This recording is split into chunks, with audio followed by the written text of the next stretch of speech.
You're listening to Word Crimes. This is Title 18, Word Crimes. I'm Eric Arneson. On this episode, we dive into the world of baking as public radio veteran Scott Detrow reads How to Make the Perfect New York Bagel by Rob Hart. I make the bagels my father made, plain and salt. Rob Hart is the author of New York, which came out earlier this year and has been raved about by just tons of people, including one of my favorite authors, David Corbett, who said that New York is clever, witty, full of attitude, and it doesn't waste a syllable. Rob describes the main character of New York, Ashley McKenna, as a blunt instrument. Ash takes on jobs that involve finding people, scaring people, and or carrying things. And when the woman he loves is murdered, Ash McKenna hunts for her killer. Rob's follow-up to New York, City of Rose, will be available in early 2016. That book also features Ash McKenna. In addition to being a great author, Rob is the associate publisher at MysteriousPress.com and the class director at Lit Reactor. Learn more at his website, robwhart.com. And now, here's Scott Detrow reading How to Make the Perfect New York Bagel by Rob Hart. The metal bowl is cold when I remove it from the back of the refrigerator. Plastic wrap clings to the surface like skin. It peels back easy, the dough cratered underneath. There's a subtle smell coming off it. I put the bowl on the counter, give it a tap on the side. It wobbles, but doesn't fall. A perfectly fermented sponge is the best part of this process. Nailing that first step, it never loses its shine. I scrape the sticky wad of starter dough into the industrial mixer and measure out the rest of the ingredients. High-gluten flour, yeast, salt, didactic malt. Not even eyeballing it because I can feel the exact moment the correct amount has been sifted out of the old plastic jug my father used for this step. The bell over the door of the shop dings. I set the mixer to its lowest speed, the whirring sound of the motor bouncing off the green tile in the small kitchen. A voice, forged from the lead in Brooklyn, calls out, "Mikey Bagels, what's on the menu today?" "Same as always," I call back. "Plain or salt?" Polly is shifting his not insignificant girth on the worn stool in the corner, nestled between the dead ATM machine and the cooler that's barely keeping bottles of soda and water at room temperature. He says, "You know what I like? Those everything bagels. When are you going to stop making me some everything bagels?" I make the bagels my father made, plain and salt. Putting anything but salt on a bagel, it's like a sin. How many times do we have to do this, Paulie? He pulls a mostly smoked cigar from his pocket, jams the chewed end in his mouth. Mikey Bagels, what am I going to do with you?" "You're the only person calls me that, you know." "What, Mikey Bagels? Your name is Mikey. You make the bagels. What else am I supposed to call you?" It's a funny nickname for a Polish Jew, isn't it? Paulie laughs, the cigar nearly tumbling from his mouth. He holds it between two stubby fingers and points it at me. "You and me were practically blood. How much do the Italians and the Jews have in common, huh?" He ticks off on his fingers. "Secret family recipes? Devotion to our religion? Guilt related to our religion? Rhetorical questions? I could go on." "You're funny, Paulie. How long until we get some bagels, huh?" "Got some almost ready." Paulie nods, fans open a copy of the Post, and disappears behind the thin pages of newsprint. I head to the back, stop the mixer, put the dough in a tray, and cover it with plastic wrap so it can proof. Then I pull the finished batch of bagels from the oven. Warm and crisp and deep, deep brown. True hand-rolled bagels that make your jaw hurt to eat. Not those semi-raw pillows turned out by machines that pass for bagels today. The hot bagels go on the rack to cool, and I cut a long strip of dough to roll into a new batch. It's dark in the kitchen, but I could do this with my eyes closed and half asleep. Wrap the dough around my fist, tear it off with my thumb, seal it on the cutting board by rolling it with the heel of my palm. My father's voice whispers in my ears, walking me through the process. Even now. The bones in my hands creak against each other, the pain jolting through my thumb and up my arm like a mild electric shocks. Carpal tunnel or arthritis, or the march of time. Whatever it is, not pleasant. But it's all about the hand roll. You don't roll a bagel by hand, it's not a bagel. After rolling, each one goes on a cutting board, dusted with a yellow field of semolina. I pause occasionally to look at them, and that makes the pain worth it. Nobody makes them like this anymore. Nobody. Polly rustles into the kitchen and pulls a salt bagel from the rack, passes it from hand to hand because it's just too hot to handle. Says, "Where's my schmear?" "Go smear yourself, Polly." "Ah, you lazy bastard." He disappears to the front. I make it to the final bagel when Polly appears behind me. "Don't be mad," he says. "Polly, how could I ever be mad at you?" "I wasn't spying, just..." He holds a piece of paper in his hand, staring down at it like it's in a foreign language he's trying to decipher. The water in the dented kettle pot is at a boil. I turn the knob down a little. I wasn't trying to hide it. "What does this mean?" "It means someone took a truck, filled it with money, and backed it up to the house of the guy who owns this building."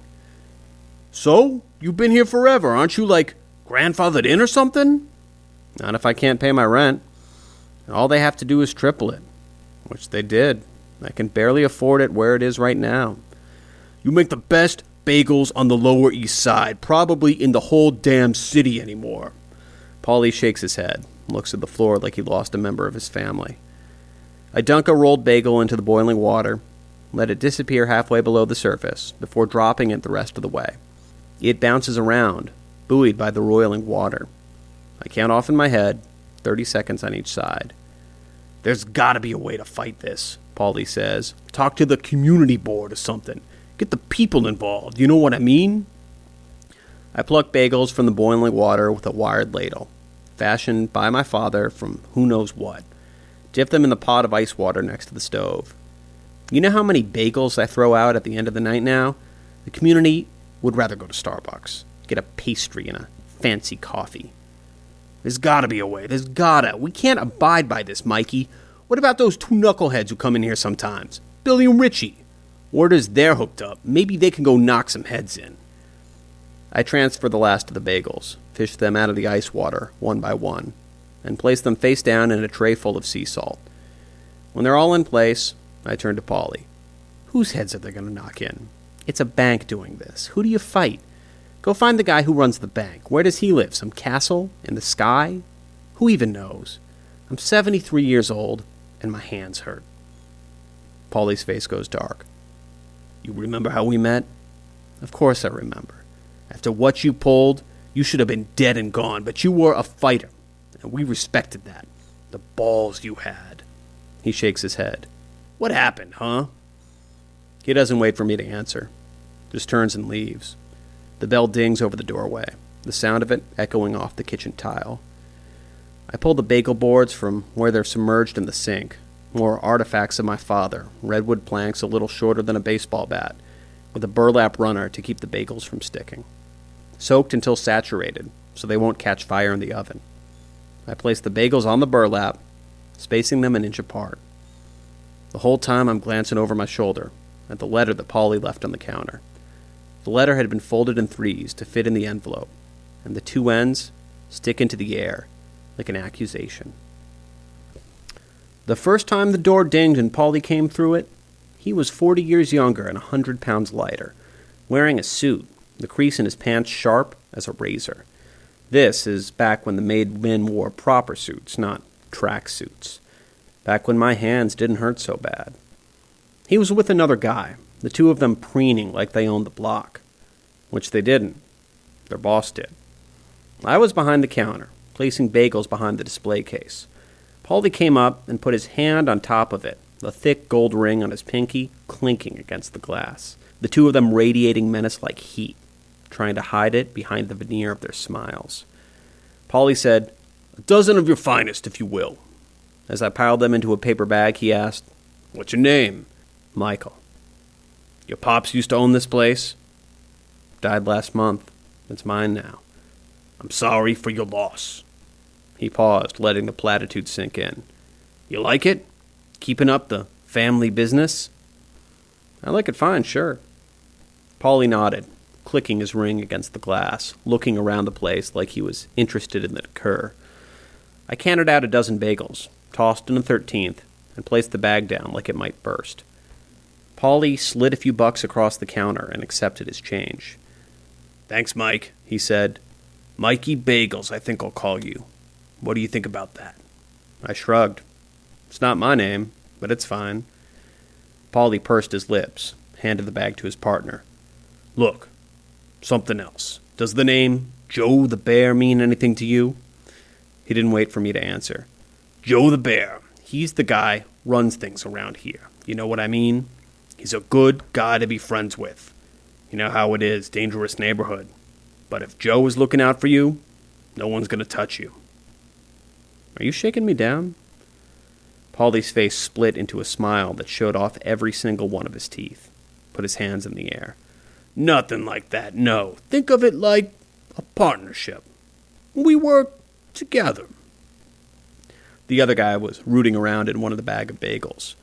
Paulie reached over and pulled one out, took a bite. His eyes went wide. With a stuffed mouth, he said, "Great. Perfect New York fucking bagel right here." I said, "Same recipe my father used. He was a founding member of the Bagel Bakers Local 338. Paulie huffed. "What's that?" "The bagel makers. When they immigrated here from Poland, they founded the union. Used to be you couldn't make bagels if you weren't a member. The meetings were held in Yiddish, so no one would know the recipe. You know what they used to do when they found out someone was making bagels who wasn't a member?" Paulie swallowed the portion in his mouth, shrugged. "Same thing you guys are thinking of doing to me, if I don't get in on your little protection racket." The two of them froze, like they'd never heard a threat in their life. And I'd never made one either. My heart was racing so fast I was worried I'd pass out. Then Paulie said, "Sounds like quite the racket they had there." "Quite the racket. But I never heard of this union. What happened to it?" "Bagels get rolled by machine now. Nothing's sacred." "So they're not around anymore. That's a good thing to know." Paulie shook his head. Mikey Bagels. I like you. You seem like a smart guy. I'll tell you what. I'm going to go tell Joe the Bear you were too busy to talk, but that you seemed like a friendly guy and I wasn't worried. So I'll come back in a few days, and we'll talk again. Get this all straightened out. Give you a little time to consider how things could go." He raised his hand up like he was offering a handshake, then turned it into a fist, brought it down hard, the pinky ring smacking against the glass, spiderwebbing it. He used his elbow to finish the job, sending shards of glass to rain down on the fresh bagels. I was more worried about the bagels than the case. Paulie brushed off his elbow, said, "I know you'll make the right call here." The two of them stepped to the door. I felt a surge of fear, like bile coming up my throat, and choked it down. I called after them. "I'm not afraid of you or your boss." The door closed behind them, and I raised my voice, hoping they would hear. "So do what you have to do, and I'm not going anywhere." I stood there a long time after they left. 24 bagels go in the trash at the end of the day. They sound like rocks hitting the bottom of the can. The fatal flaw of authentic bagels. In a few hours, they turn into concrete. The homeless shelter around the corner won't even take them. I prep some more sponges to go into the refrigerator and proof overnight, dumping the ingredients into metal bowls, mixing them with my fingers until they hit the right consistency. A little sticky, a little tacky. I cover the bowls in plastic wrap and place them in the back where the cool air circulates better. Wiping down the kitchen, the semolina and high-gluten flour disappear into a wet dish rag. Once the stainless steel sparkles, I turn off the lights and stand in the dark, trying to remember the first job my father gave me. Official bagel inspector, I think he called it. I would stand on my tiptoes, peering over the lip of the table, watching my father roll the bagels with the thick muscled hands and place them on the cutting board. The memory is there, just beyond the reach of my fingertip. The way my father smelled, the heat in the air, the line of people wrapped around the block. It teeters on the horizon, but then it slips over, and it's gone. I pull down the gate of the store, and it rumbles like thunder crashes. I twist and clamp the heavy padlock. I look up at the sign. The red paint in the cursive script cracked and faded to a dingy pink. Sal's Bagels. Sal, shortened from Salomon, because in America they like names that are short and not so obviously Jewish, my father said. I step into the stairwell next door to climb up to my apartment above the store. Something else that'll disappear along with the business. Halfway up, I stop and decide I'm too anxious. I walk outside, make a left, and begin walking. Through the neighborhood I don't recognize anymore. Tommy the butcher, he used to be there on the corner, the front window of his store crammed with maroon cured meats. It's a bank now. I passed the vegetarian bistro that used to be a hardware store. Every morning they would pull shelves out onto the sidewalk.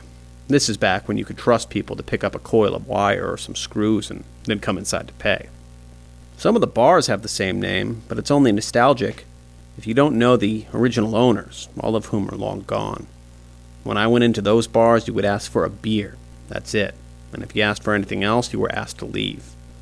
Now college students huddle outside, smoking cigarettes, looking at this place like it's a playground or an amusement park. The city looks different, smells different, cleaner, like it's been scrubbed with antiseptic. The things I remember are gone. Everything gone. And I feel an empty space in my chest. Something vital is missing, and I can't breathe as well without it. I stop outside the bakery around the corner. The lights are still on, glowing yellow through the huge front windows.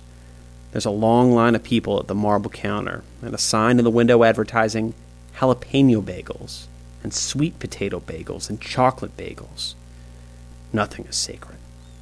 The cold wind bites at my neck. I bunch up my shoulders and shiver, headed back to my apartment. Climb the stairs, drop my keys on the kitchen table, and strip off my work shirt. I pull a bottle of vodka from the top of the refrigerator. The light on the answering machine is blinking red. I press it and sit. "Mr. Joslowitz, this is Mr. Chapin. We spoke last week. I tried to call you at the store today, but nobody answered, and I couldn't leave a message, and, well, I was hoping to stop by tomorrow so we can talk about the future of the building. I'll come by around opening." A pause. "Be well, and I look forward to meeting with you." I sit at the kitchen table and stare at the machine. My hands ache. I dig the fingertips of my left hand into the soft web of skin between the fingers in my right hand. I consider the vodka, but don't open it. There's no real solution inside the bottle. My head dips forward, yanked at by the gravity of sleep. My thoughts drift to Paulie. What he said about busting heads, like it could be that easy. That was a different time. Different time, different values. When Paulie returned, he didn't return alone. The bell above the door dinged, and I looked up from the remains of the display case. Only the metal trim was left. I had cleared out all the glass, but hadn't gotten around to replacing it. I didn't need to be introduced to know it was Joe the Bear. Big guy with a face like sandstone, shoulders like watermelons. His arms were tangled with thick black hair, the same that curled around his ears. He did look a little like a bear. He stood at the counter for a moment, sizing me up before saying, "I heard you make a good bagel. I would like to try one, please." I nodded, pulled out a plain one, asked, "Schmear?" The bear nodded. "Of course." I placed my palm on the top, cutting through the bagel sideways, crumbs flying across the cutting board. The bear said, "I knew your father. Did you know that?" "He never mentioned you." "We weren't close. Your father never played ball. I gave him a pass because of that damn union. Those yids were some tough bastards. But they don't count for much no more. And I'm tired of looking at this store, thinking about all the wasted income." I put the bagel on the counter, cream cheese curling out of the sides. The bear picked it up, regarded it like a piece of art, and took a bite. He nodded, chewed, swallowed. "You make them like your dad made them. That's good. You want to keep making them? It's going to be 100 a week. That's less than anyone else in this neighborhood, and only 'cause you make good bagels. I think that's more than generous, don't you?" The way he said it, it was like an act of charity. Rage blossomed in my chest like a red-petaled flower. I told him 100 a week is the difference between me eating and not eating.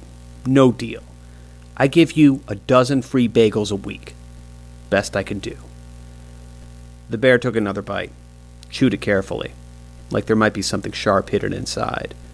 When he finished, he turned his head without taking his eyes off me. Paulie, Rick, go in the back, look for the most expensive thing you can find. Smash it up. The two men smiled at each other, clenched their fists, made their way around to the side of the counter, invading the space that only me, my mother, my father, and the health inspector had been allowed into. No one else, ever. I took a step back. The bear said, Normally, I'd have them break one of your hands, but then you can't make the bagels. I'm not a bad guy, is what I want you to know. Rick was first, not concerned with me, looking toward the back, his eyes searching for something to destroy. Sitting on the counter was a bagel board. Without thinking, I picked it up and swung it with both hands, caught him across the jaw, sent him sprawling to the floor, taking down the coffee maker with him. It shattered across the white tile floor. Paulie stopped. He and the bear looked at Rick, groaning, holding his jaw. I held the board up, pointed it in Paulie's face, but I was looking at Bear. My father escaped the Geheime Staatspolizei to come to this country. He fought to make it a better life for us. I will not let you take what he built. The bear's lip curled into the facsimile of a smile. He said, Okay, kid, if that's how it's going to be. He could have been furious or he could have been amused, and I wouldn't have known the difference. He didn't take his eyes off me, but he turned slightly to speak to his men. Paulie, Rick, out. Rick used the counter to pull himself to his feet. There was blood smeared across his chin, and his jaw looked distended. Paulie got underneath him and led him through the door. The bear nodded. That's the way it's going to be. Then he left too, a dark cloud in his wake. For the next 5 days, every time I left the shop, I expected to catch something heavy across the back of my skull. Every time the bell over the door dinged, my heart paused and waited. There wasn't much to do. The cops were in the bear's pocket. I could have gotten a gun, but that was a temporary solution. When Rick and Paulie came back on the 5th day, I was sure that was it. Rick's jaw was still red and swollen, and there was a thin piece of shiny metal wrapped around the back of his head to hold it in place. Rick looked at Paulie, who lingered by the beverage cooler. Paulie said, The bear told you to do it, so do it. Rick walked to the counter, with a look in his eyes could have melted glass. My hand went to the bagel board sitting next to the register. It wasn't a fair fight, but that didn't mean I wouldn't go down easy. He mumbled something through his wired jaw. I asked, What? He sighed, spoke louder, each word carefully enunciated through clamped teeth. The bagels, please. The first batch should have been in the oven already, but I got in late after stopping at the grocery store to pick up plastic containers of poppy seeds, sesame seeds, roasted minced garlic. I pour equal parts from the 3 containers in a sheet pan, follow it with some sea salt. I pluck the bagels from their ice bath, let them drip dry, and place them face down in the mix, and then face down on the bagel boards. I ignore the pain reverberating through my hands. As I place them in the oven, I feel like I'm doing something wrong, looking over my shoulder, expecting my father to scold me. The kitchen fills with the thick smell of toasted seeds. The bell dings as I put the first batch onto the cooling rack. I head to the front, hoping to see Paulie. Instead, I find Chapin, the kid from the bank, his hair slicked and parted, his fingernails buffed and shined, wearing a suit with razor-sharp creases. He smiles a plastic doll smile, but doesn't offer me his hand. This sets a bad tone. Mr. Joslowitz, he says. I watch his hand clasped in front of him, tell him, You know, no one ever gets that right, my last name. You must have been practicing. The smile on Chapin's face dims a little. So, have you thought about what we discussed? I place my hands on the counter, and my finger brushes against the bagel board, the one I stopped using to make bagels after it got blood on it. I keep it next to the register, a reminder or a memento, or because I can't bear to part with something my father made. I don't know. The door chimes again. Paulie lumbers in, says, Mikey Bagels, what have you got for me today? Check the back. Paulie looks Chapin up and down, then heads to the kitchen. Chapin opens his mouth to speak, but is drowned out as Paulie hoots and hollers. He comes out of the kitchen, holding up one of the bagels. "You made me my everything!" I shrug. "You're a good friend, Paulie. I just wanted to say thanks before this son of a bitch shuts me down." Paulie says, "This the prick from the bank?"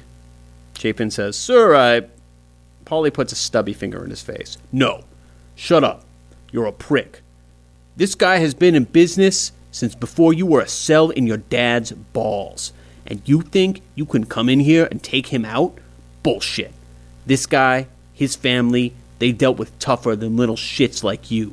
But nothing. You ought to be ashamed of yourself, destroying neighborhoods, destroying history.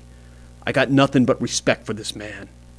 Paulie puts his arm around me, pulls me close. As his fingers clasp my shoulder, I feel a rush of warmth. The pain in my hand disappears. Paulie's voice rises, face reddens. "You know how me and this man met?" Exasperated, like he's talking to a child, Chapin asks, "How?" "Like this." Paulie takes the bagel board and swings it, smacking Chapin across the jaw. Chapin collapses into a pile on the ground, trying to yell, the sound coming out garbled and thick. He grips his face, and blood seeps out between his fingers. He stumbles toward the door and bangs into it before sliding out. I know I shouldn't, but I laugh. Then Paulie laughs. And then the two of us are bent over, holding each other up, laughing into each other's shoulders. When we're calm enough that we can breathe, I tell him, "You know this can't end well for us, right?" I still know a few of the bulls in this neighborhood. Anyway, we're old men now. What can they do that someone else hasn't already tried?" Paulie takes a bite of his bagel. Through a wad of chewed dough, he says, "This is a damn good bagel. Look at you, Mr. Traditional. Changing things up." "Maybe I'll get a new sign, too. What about that?" Paulie swallows. "That ain't such a bad idea. That thing needs a little touching up." "What do you think about Michael's bagels?" "You know it should be Mikey's bagels, right?" He laughs. "It's fine, it's your business, but I thought you were ready to close up yesterday." I pat Paulie on the shoulder, step into the kitchen, pull out one of the everything bagels off the rack. I join Paulie back out front, take a bite, and the bagel isn't bad. Maybe even a little nice to try something new. That was How to Make the Perfect New York Bagel by Rob Hart, read by Scott Detro. Learn more about Rob at his website, robwhart.com. You can find links to Rob's website and his books in the show notes for this episode at our website, wordcrimespodcast.com. And you can listen to more than 25 episodes of Word Crimes absolutely free on iTunes or Stitcher or at our website, wordcrimespodcast.com. Upcoming episodes will feature stories by Paul Brazil, Angel Cologne, and Big Daddy Thug himself, Todd Robinson.